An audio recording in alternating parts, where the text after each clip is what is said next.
morning, Sunrisers. I'm Dr. Karen Emerson, and today I have with me my technician Annabeth, and this beautiful little husky right here is Gunny.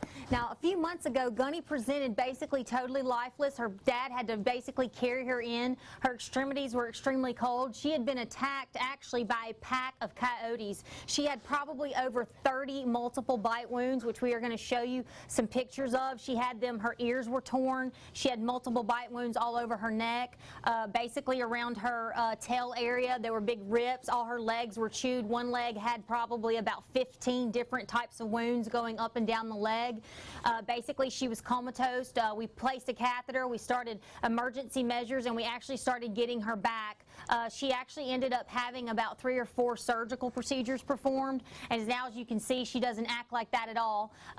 Basically, what I want to come across is when you have a dog and you live out in an area that maybe is a wooded area, there is a huge possibility that coyotes are there, or maybe other stray dogs that are wandering. And of course, she was a lot smaller then, and when you have a pack mentality of dogs that decide to attack, they will try to kill your pet.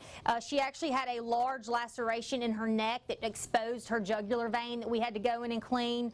I mean, it was a very, very difficult case, but through a lot of attention and love and care and a lot of intensive hard work from my staff and I, we brought her through it. And it's actually basically a miracle story that she survived it. So this is one picture of her neck. Of course, this is several days after surgery. This is another picture of just some of the wounds. These areas are all multiple bite wounds, and they continue down her entire body and along her legs. These are actually drain tubes that we had to put in because you can't just immediately sew up a bite wound because of infection. So these were allowed to drain.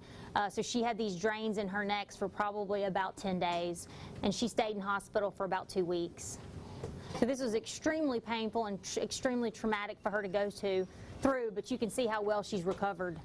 It's so important that if your dog does get attacked, to bring them immediately in to your veterinarian. They can go into something called hypovolemic shock from losing a lot of blood, and she had lost copious amounts of blood. She was covered in blood from head to toe. So basically, we got her stabilized. I did not do surgery that day. We did surgery the next day, and we did surgeries following those days, and she survived. I mean, you would be shocked at, just like in people, the miracles that can occur if you get them to the vet on time and they get that special care they need, and don't give up. So if you have a pet that's been attacked, or you live in a big area that's not fenced in, that maybe you have the possibility of other dogs coming in, it's probably a good idea to maybe fence in your yard or do some sort of wireless barrier so that your pet can't wander off and a possibility of it getting attacked. She thanks her parents every day.